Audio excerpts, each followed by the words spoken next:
Tão diferente nesse microfone aqui, né? Vou usar ele. Paz do Senhor, irmãos e irmãs. Manhã abençoada que o Senhor nos concede, né? Como é bom estarmos aqui. Mas não é bom estar nessa posição que eu estou aqui não, viu? É desconfortável. Eu louvo a Deus, só fazendo um comentário aqui. Isso aqui é semente para o nosso trabalho no Nordeste. Os irmãos estão vendo o Itamar me entregar isso aqui, não é meu não, tá? Isso aqui vai para a nossa... esse aqui é oferta missionária, né? Pastor Isaías, Pastor João, fica aqui com esse envelope aqui, Pastor João. Ele é o tesoureiro de missões, né? E deposite lá na nossa conta para outubro, a nossa conferência missionária. Né? Deus abençoe quem contribuiu.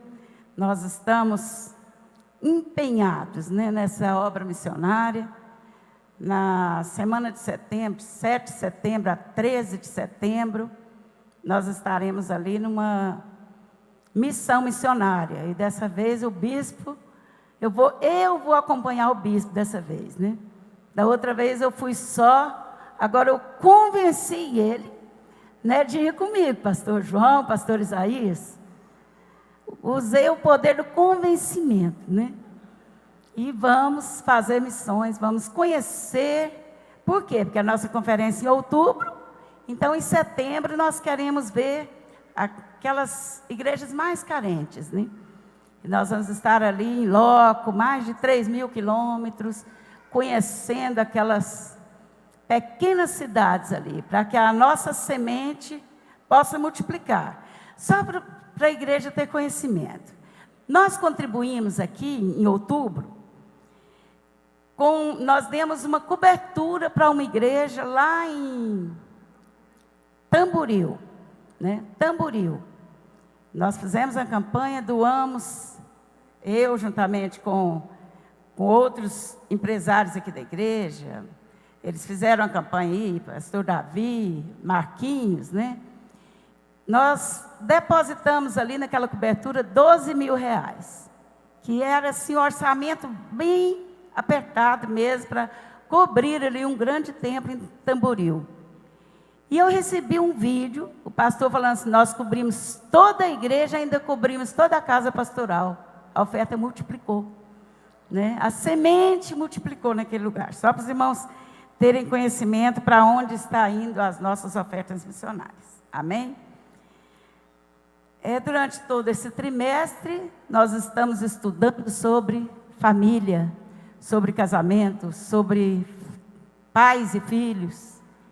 E hoje nós temos mais uma lição, né? Ameaça aos valores cristãos na família.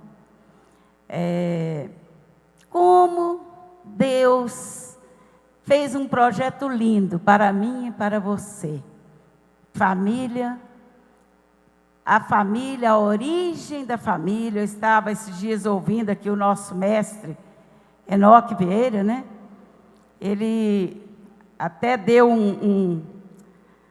a sugestão de um livro aqui, Deus, Casamento e Família. E eu estava essa semana lendo esse livro, né? Algumas partes deste livro.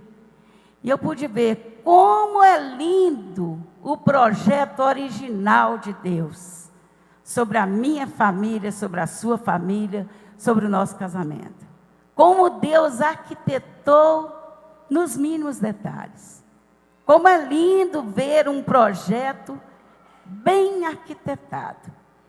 E como é bom ter consciência, nós cristãos temos consciência de que eu não posso e não devo mudar 1 milímetro no projeto que Deus criou. Só a igreja que pode dizer isso, só nós cristãos, que temos essa consciência de que eu não posso alterar este projeto. E eu estava lendo essa semana, em janeiro nós começamos uma leitura sistemática da Bíblia, esse ano, eu, Minha esposa, Priscila, o Henrique, e eu acho que tem mais de 300 mulheres aí. A Priscila todos os dias posta aí qual que é a leitura, né, do dia. E nós estamos aí nessa leitura. Eu sei que muitas irmãs aqui estão lendo conosco, né? Todos os dias a Priscila tem sido esse instrumento de Deus, de nos fazer esse chamamento para todos nós.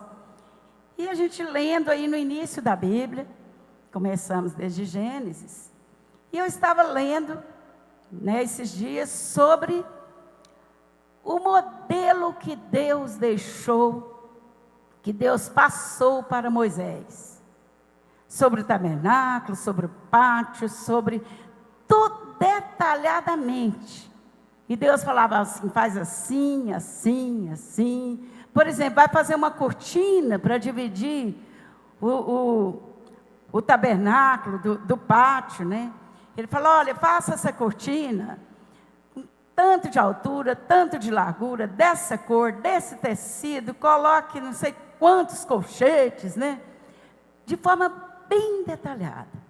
E depois de Deus dar todas aquelas orientações a Moisés, ele ainda fala assim, tenha o cuidado de fazer conforme tudo quanto eu te mostrei. Não deixe nenhum detalhe para trás. Porque às vezes para executar um projeto, qualquer projeto, se a gente esquecer um detalhe, no final ele não fica bom, né? E assim foi com o projeto família, casal, né? Deus nos deu todos os detalhes. A palavra de Deus está recheada de papéis para mim, para nós esposas, para maridos, para filhos. Filhos façam assim, maridos façam assim, mulheres fazem assim. E Deus sempre nos alerta, cuidado para não deixar de observar nenhum dos mandamentos, né? E nós estamos aqui exatamente para isso, para lembrar que Deus quer que o meu projeto tenha sucesso, meu projeto família, meu projeto casal. Se eu fizer de acordo com o que Deus me orientou, eu terei sucesso. Mas tem pessoas, até dentro da igreja, que alteram o projeto família. De acordo com a minha atitude, com as minhas ações, com os meus comportamentos, eu posso estar alterando um projeto que Deus nos deu? Sim. E aí eu vou ter sucesso na família? Eu vou ter sucesso no meu casamento? Eu vou ter sucesso na criação dos meus filhos? Então, só para vocês terem uma ideia.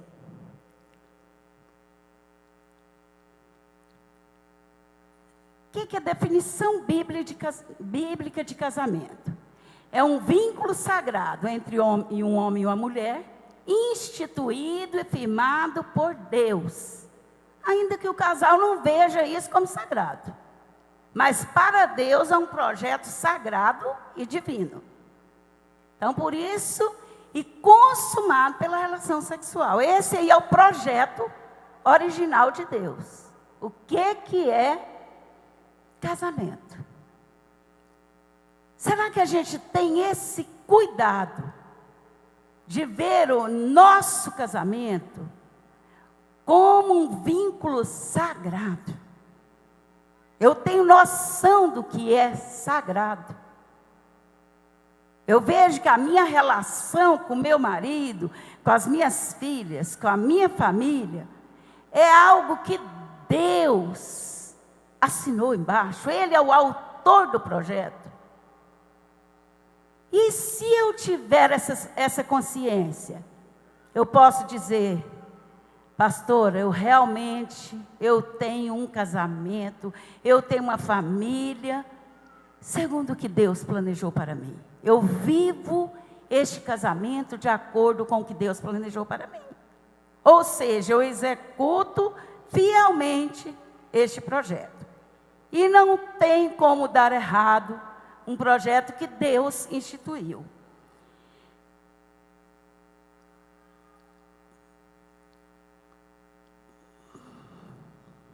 Agora voltemos para o nosso tema. Eu quero voltar aqui.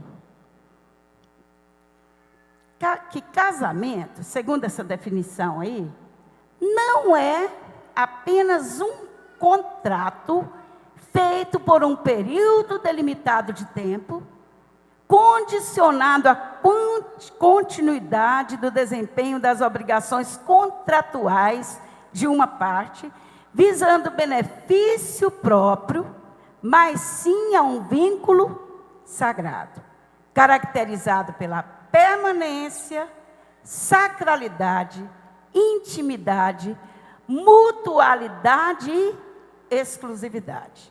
Nós vamos falar hoje de valores. Valores dentro do casamento. Valores dentro da família. E aqui eu já levanto alguns valores. Alguns valores dentro do que Deus planejou.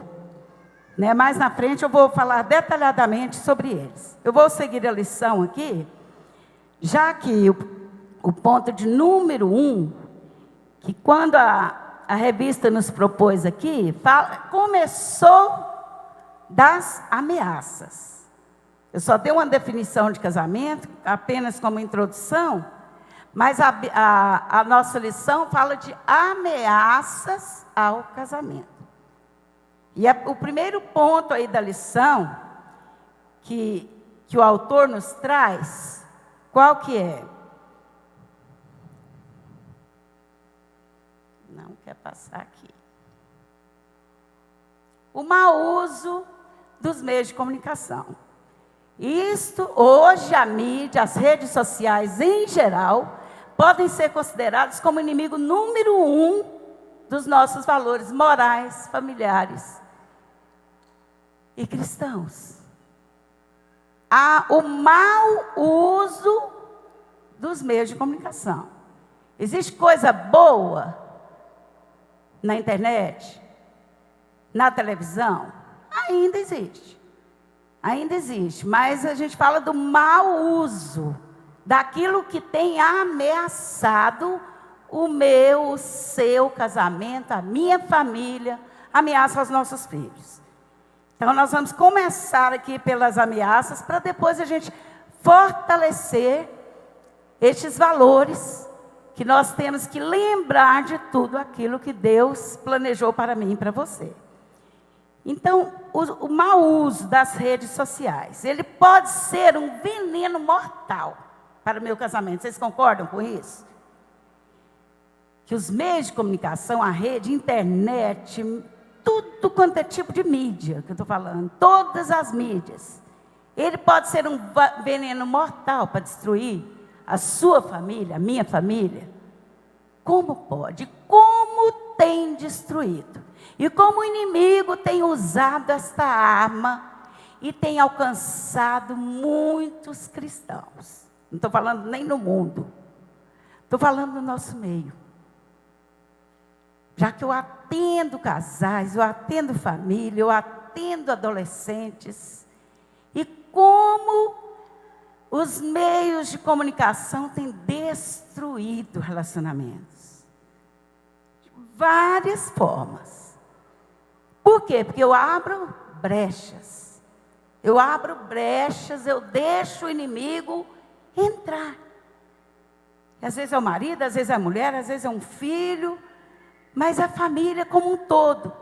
E pior, nós estamos ocupados demais com nossos celulares. E não estamos vendo o que está acontecendo ao nosso redor. Nós estamos quase que hipnotizados pelos celulares. Eu estive o ano passado, em outubro, em Portugal. Terezinha está ali, né? Tereza Paiva. Estive lá na sua terra, no Portugal. E indo numa biblioteca ali, uma biblioteca pública, eu me deparei com um livro ali.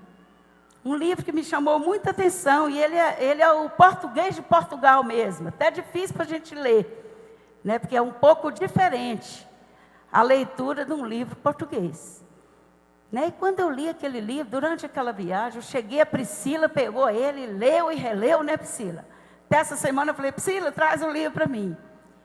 E ele tá no português de Portugal, ele fala assim, ó, como largar o telemóvel, manual de desintoxicação.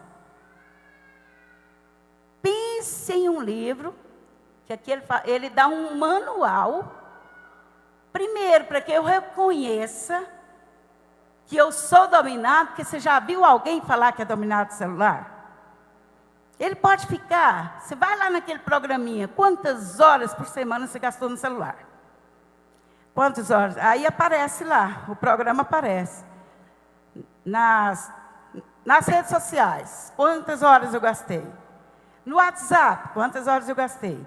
Com jogos, com videogames, com diversões, quantas horas eu gastei? É uma coisa horrorizante. Quando a gente para pensar, gente, eu não gastei esse tempo todo no celular, não, gente. Todo mundo rejeita isso. E qualquer um fala assim, nossa, mas você está... Marido e mulher, né? Às vezes marido e mulher falam, mas você está viciado na internet. Você está viciado em celular. Eu?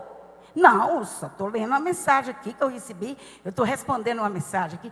Todos nós arrumamos desculpas. E ninguém reconhece o mal que isso nos causa. O mal. Então, nós vamos falar dos males do mau uso do celular. Mau uso. Né? Tem muita coisa boa, tem. Mas nós vamos começar pelas ameaças. Então, nós temos... E essa semana, eu estava lá em casa...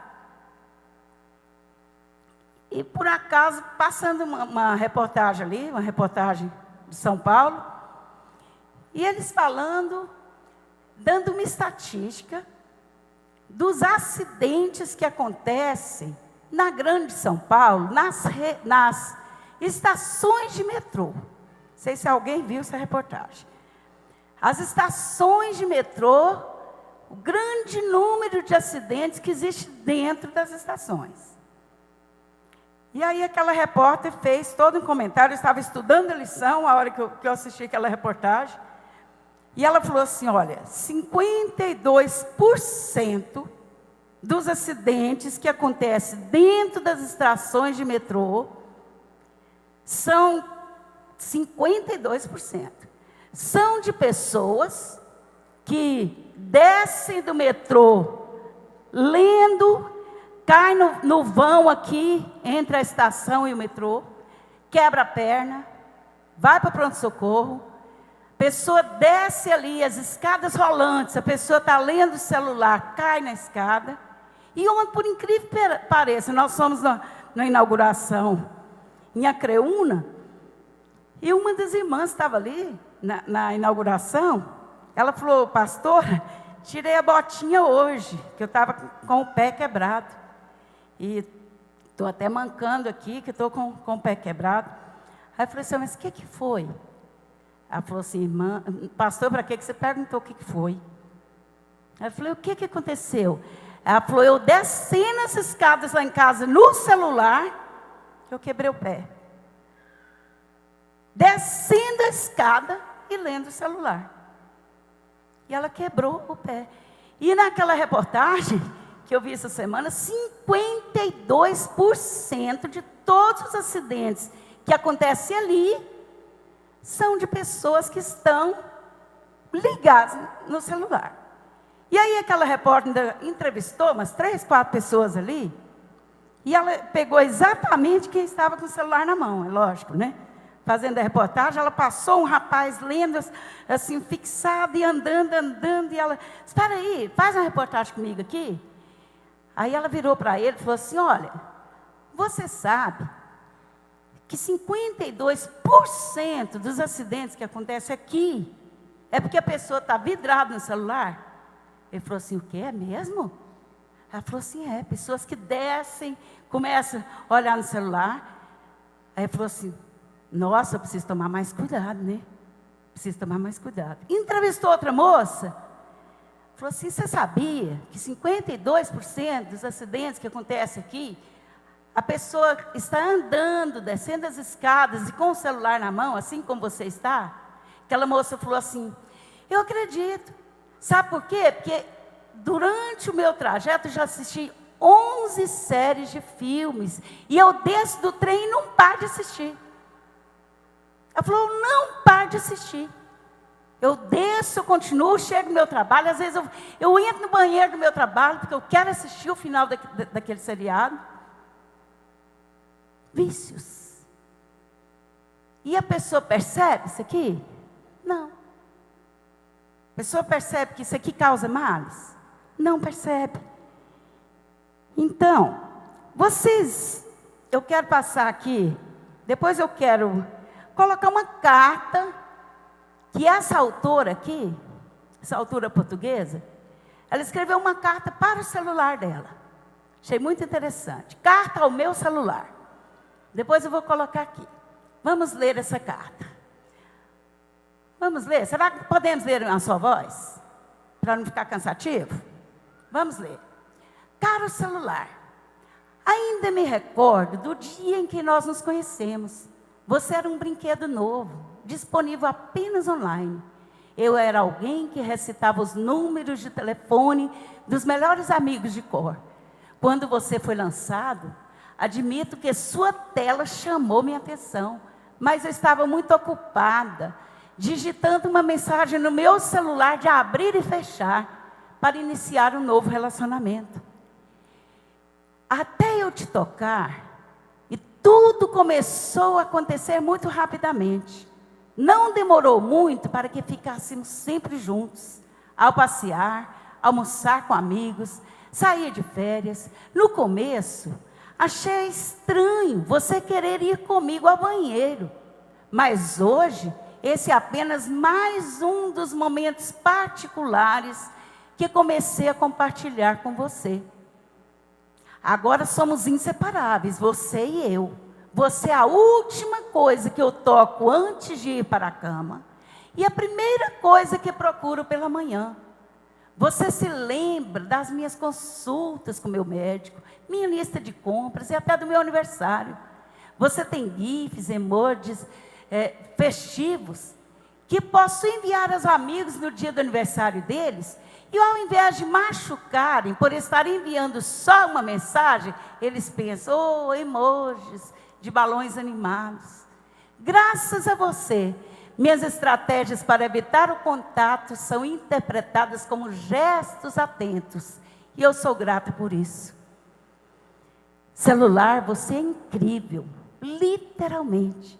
Você não apenas me permite viajar no tempo e no espaço, mas também me mantém acordado até tarde da noite, olhando para a tela. Nem sei quantas vezes fomos dormir e tive que me beliscar para ver se estava sonhando. E acredite, quero estar sonhando, porque desde que nos conhecemos, nós temos dormido um com o outro. Mal posso acreditar em todos os presentes que você me deu, embora muitos desses sejam realmente coisas que eu comprei pela internet quando estávamos relaxando em um banho de imersão. Graças a você, nunca me sinto sozinha. Sempre que estou ansiosa ou preocupada, você me oferece um jogo, notícias ou imagens virais de gatinhos para me distrair dos meus sentimentos. E quando me sinto entediada, alguns anos atrás, quando eu não tinha nada para fazer, me vi sonhando acordada, ou talvez pensando para ocupar meu tempo. Houve até momentos em que eu entrei no elevador do escritório e não tinha para onde olhar, exceto os outros passageiros. E tudo isso durante muito mais de 6 andares. Hoje, nem me recordo da última vez que fiquei entediada. Bem, na verdade, há muitas coisas que não me lembro. Como, por exemplo, a última vez que consegui almoçar com amigos sem que ninguém atendesse o telefone. Ou a sensação de ler um artigo inteiro da revista em sequência. Ou o que escrevi no parágrafo antes deste. Ou qual parente me enviou uma mensagem enquanto eu estava deslizando meu dedo no feed do Instagram. Ou seja, vocês entenderam? Ela fala assim, que quero dizer com tudo isso? Aí, essa autora aqui, volte um pouquinho aí, Thales. Essa autora aqui, mais no final, é uma carta bem longa, só trouxe alguma coisa para ver se a gente identifica com alguma coisa. Que a pessoa não percebe o mal que está fazendo, percebe? Está adorando o celular.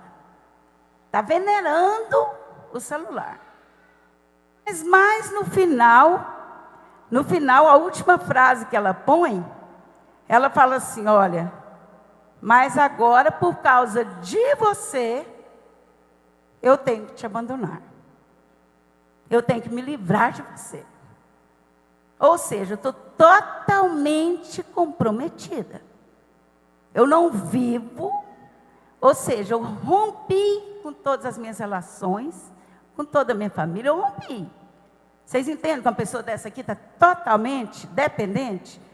Isso é só a carta de abertura para que ela desintoxique as pessoas do celular. Primeiro tem que cair a ficha. Né? Primeira coisa, cair a ficha, para depois a gente poder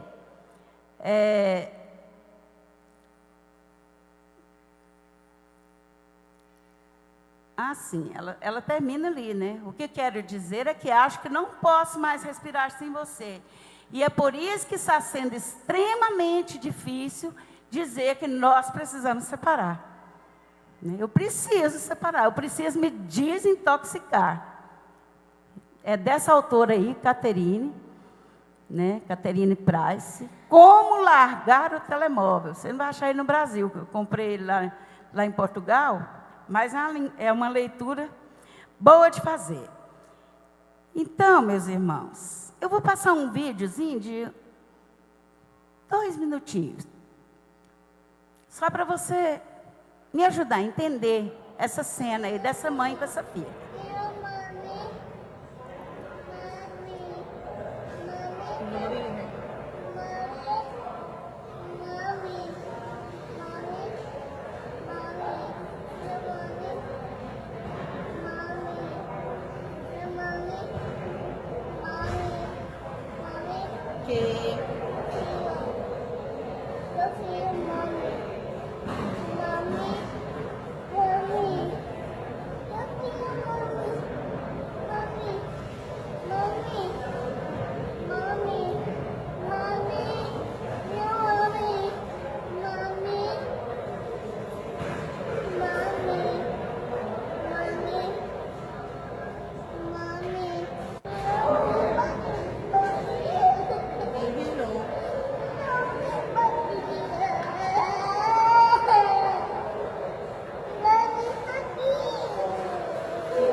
Vocês acham que isso aí é uma cena forte, não é?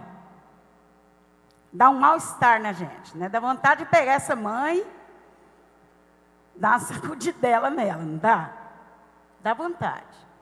Estamos ocupados demais com nossos celulares, como que hipnotizados. A criança está ali falando, estou com frio, está querendo, está mendigando atenção. E você já viu isso acontecer? No seu dia a dia, você já viu isso acontecer? Mães, ou pais, ou alguém que está tão ocupado, está tão hipnotizado, que pode derrubar o mundo à sua volta. Pode acontecer um acidente comigo aqui que eu não percebo. Total dependência. E como que as nossas crianças, principalmente, os nossos adolescentes, hoje eu trabalho no Colégio Princípios, está ali o professor Everton, né, o diretor do colégio. Eu atendo muitos pais ali, né, naquela relação, tentando fazer uma relação ali com os filhos. Mas eu atendo muitos adolescentes também. Eu ouço muitos adolescentes, muitas crianças.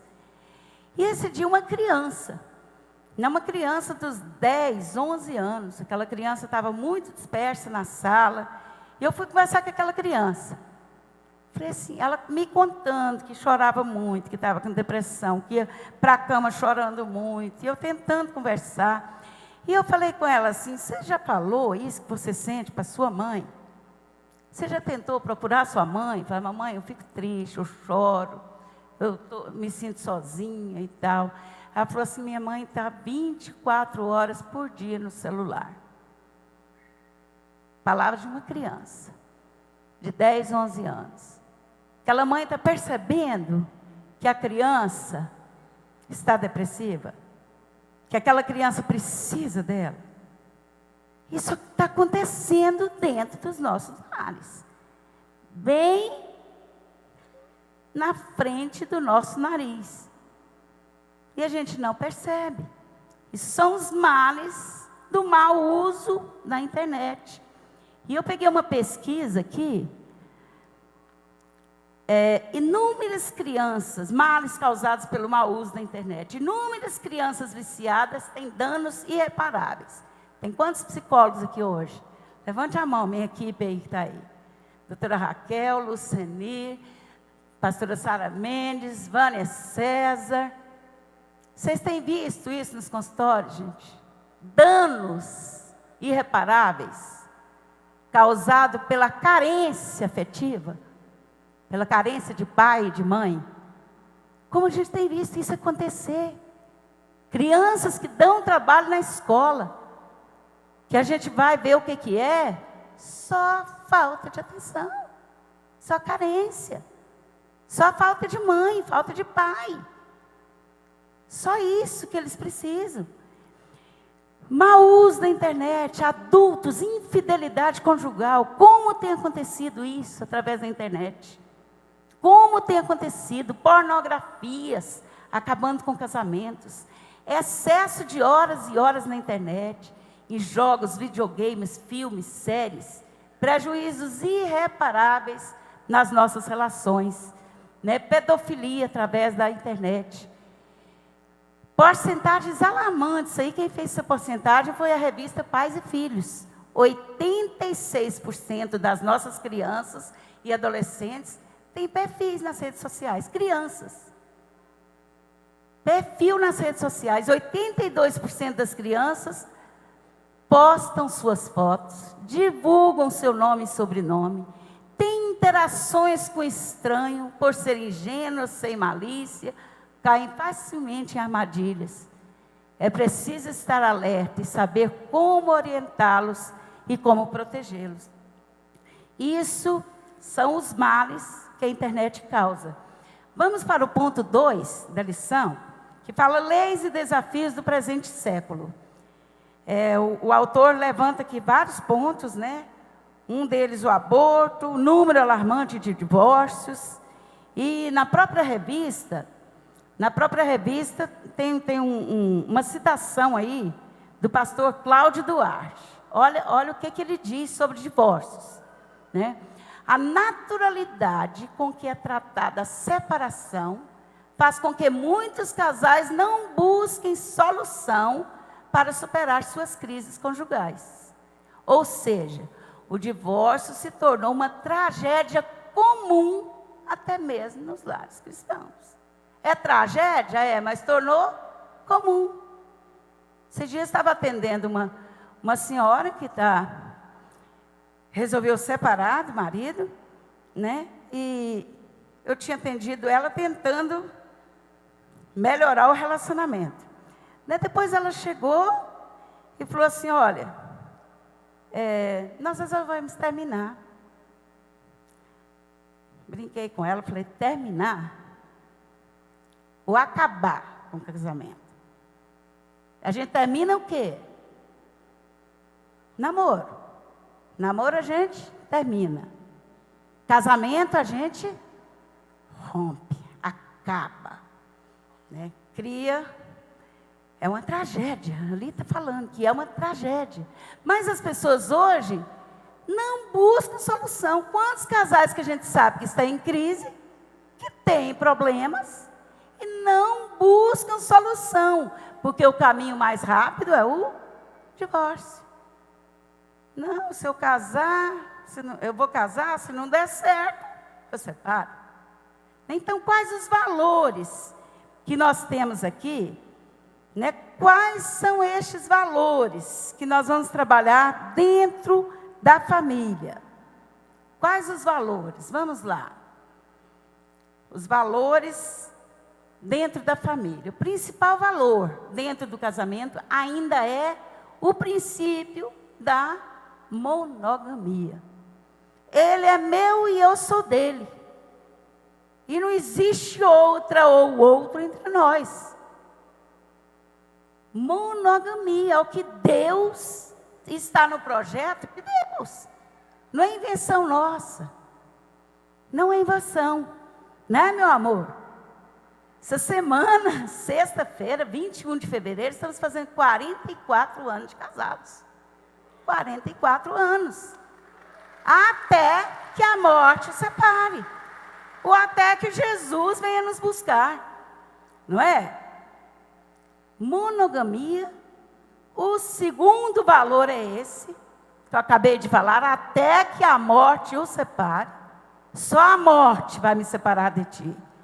Nada, não tem nenhum problema, não tem nenhum vendaval, não tem nada que me separe. Isso é o projeto que Deus deixou para nós. Qual outro valor? Ter amor segundo o padrão de Cristo. Se eu amar assim como Jesus amou a igreja, se o marido, porque isso é para o marido, o nosso amor de mulher é só retributivo, né? O amor principal, a ordem que Deus deu de amar foi para o homem. Maridos, amai. Mas não põe ponto final. Como Cristo amou a igreja. É o amor segundo o padrão de Cristo. É um amor sacrificial.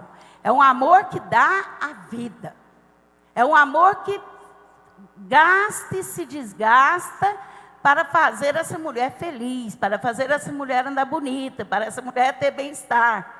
Isso é do homem. E quando a gente é amado desse jeito, o que a gente faz? A gente ama em dobro.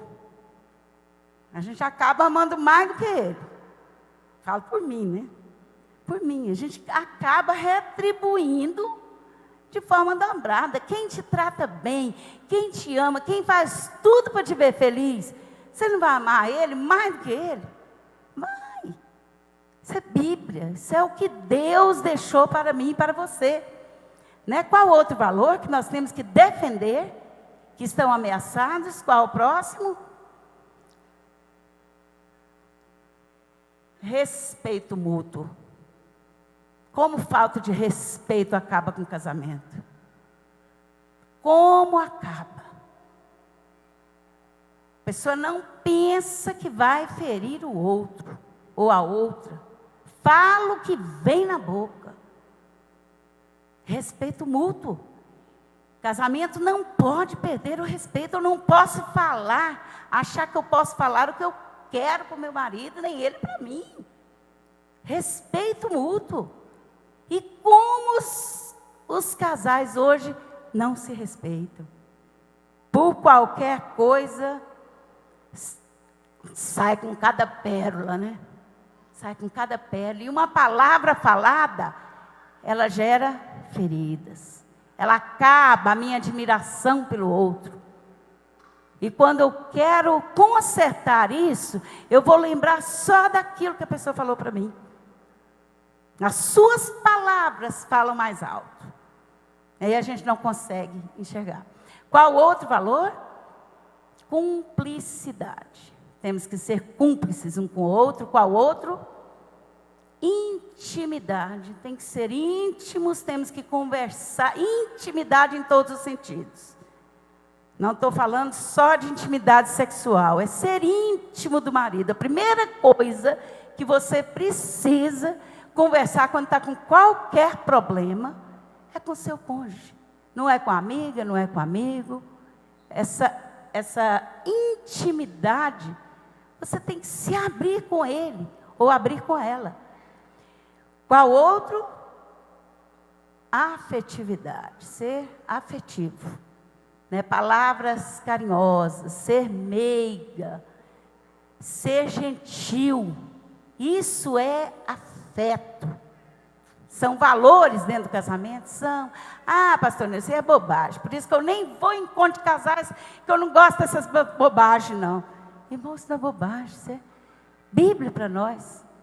Isso é como tratar o meu esposo e minha esposa. Né? Tem pessoas que falam, não, isso aí é balela. Aí não é. A gente sabe que isso faz toda a diferença nos relacionamentos. Amém? Outra, diálogo, comunicação, que é o que mais os casais têm dificuldade. E quando eu falo de diálogo ou comunicação, tem um último valor que eu queria falar aqui. Esses dias, põe uma frase aí que o bispo Oídes disse aqui. Citei do Cláudio Duarte, não vou citar do bispo Oídes, né? Tem que citar, meu mentor, né? Ele nos fez um chamamento aqui, na Santa Ceia passada. Ele falou assim, tem coisas que nós temos que ser radicais. Não abrir brecha.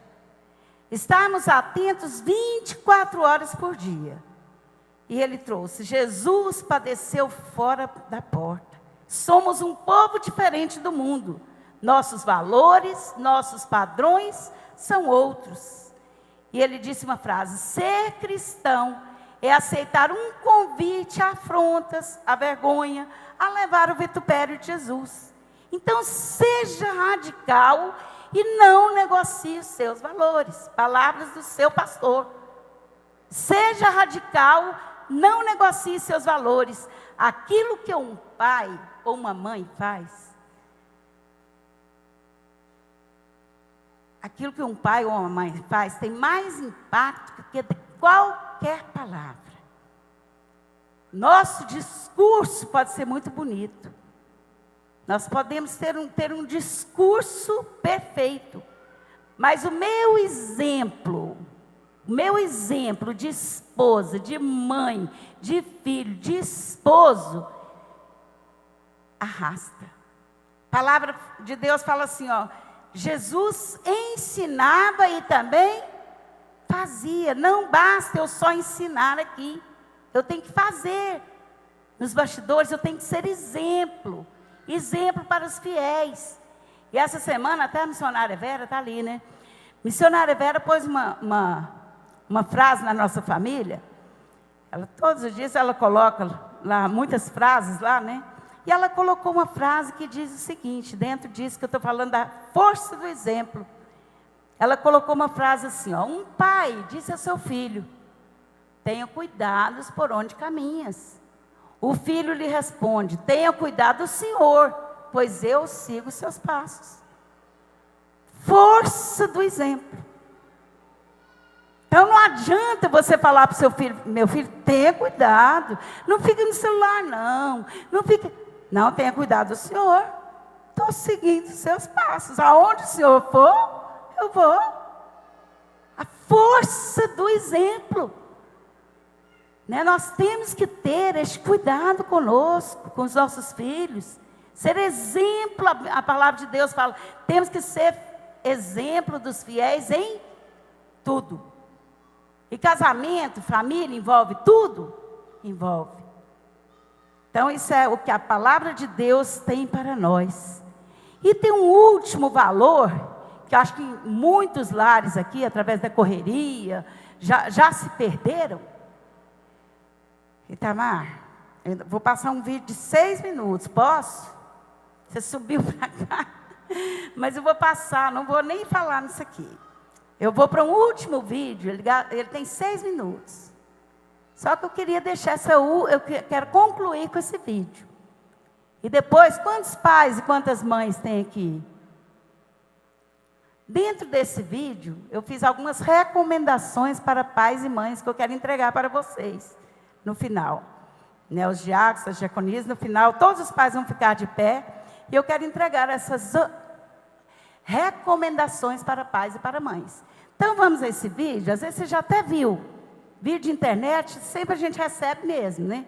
Mas dentro desse contexto, eu queria que você Há uma tragédia tivesse 6 minutos silenciosa aí. que está se desenvolvendo hoje em nossas casas e diz respeito às nossas joias mais preciosas, nossos filhos.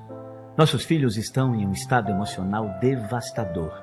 Nos últimos 15 anos, os pesquisadores nos deram estatísticas cada vez mais alarmantes sobre um aumento agudo e constante da doença mental da infância que agora está atingindo proporções epidêmicas.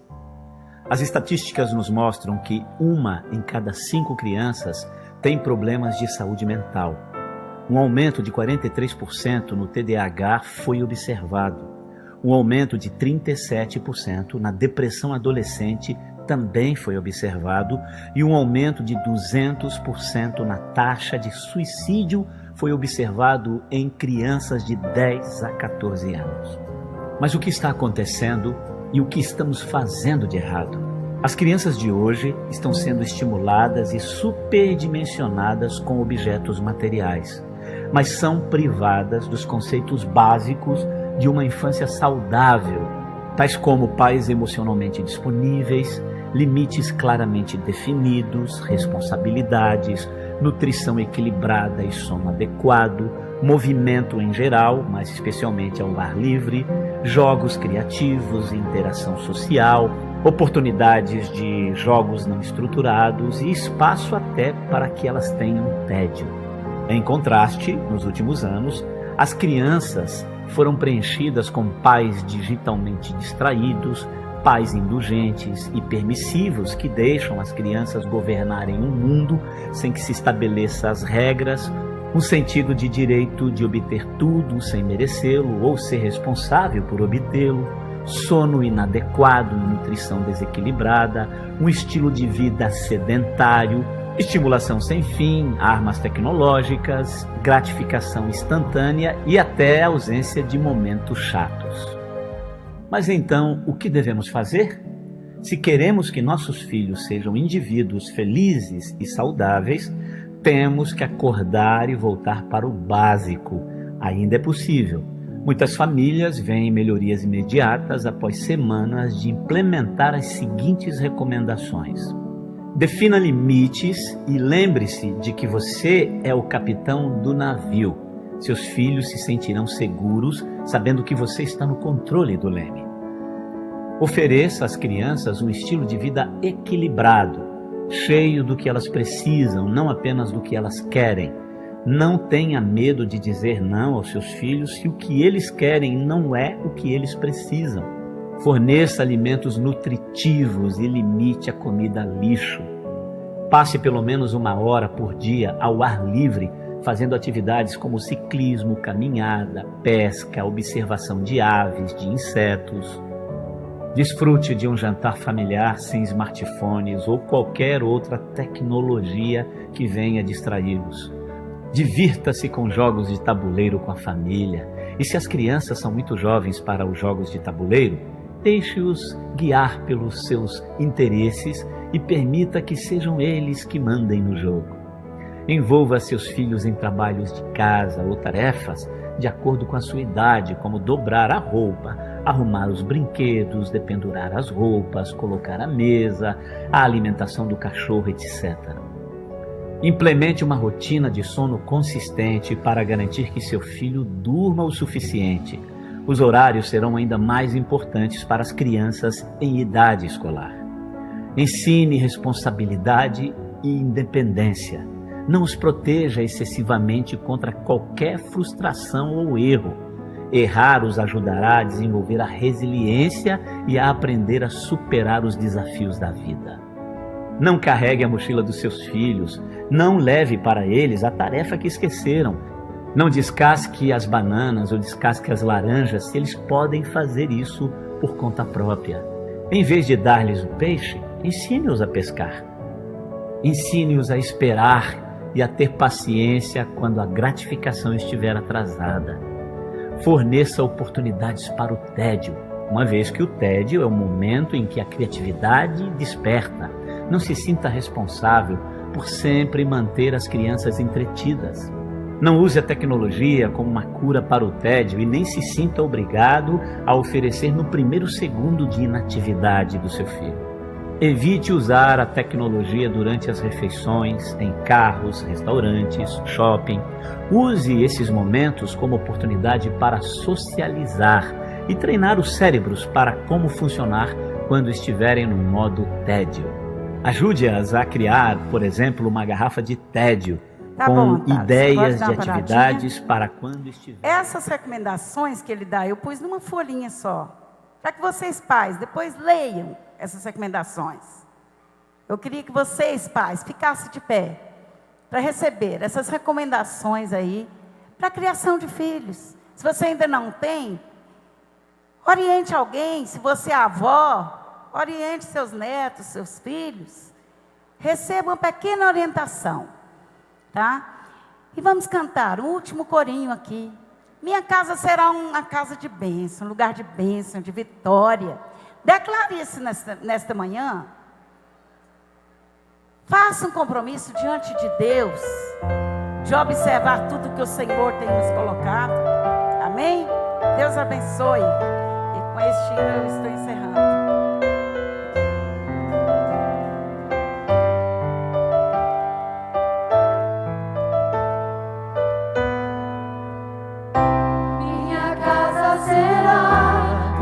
Casa de bênção, minha casa será um pedaço do céu. Nela estarão reunidos adoradores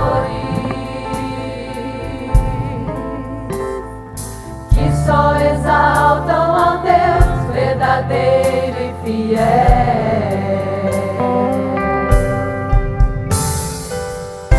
Minha casa será reconhecida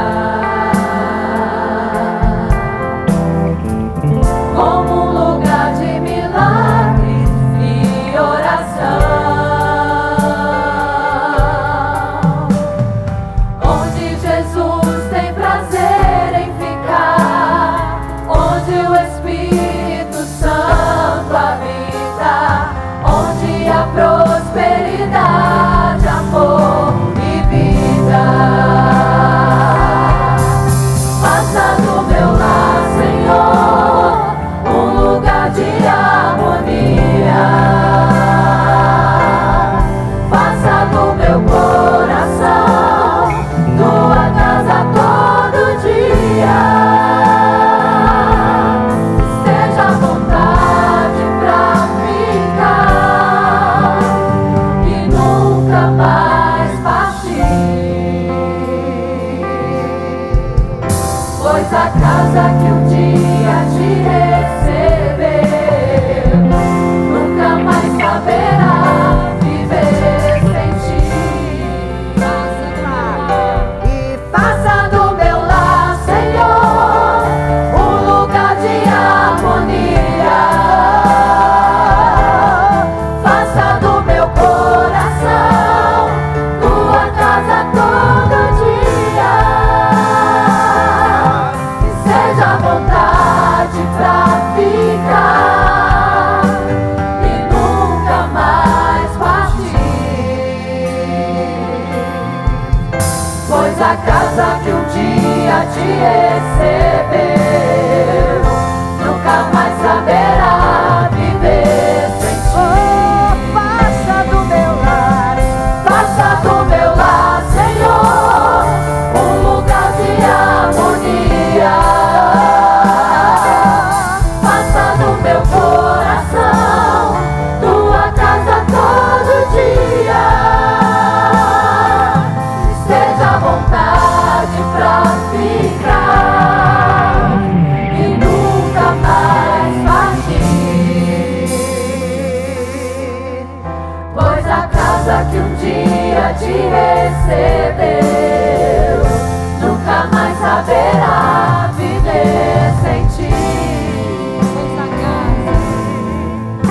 pois a casa que um dia te recebeu nunca mais saberá viver sem ti.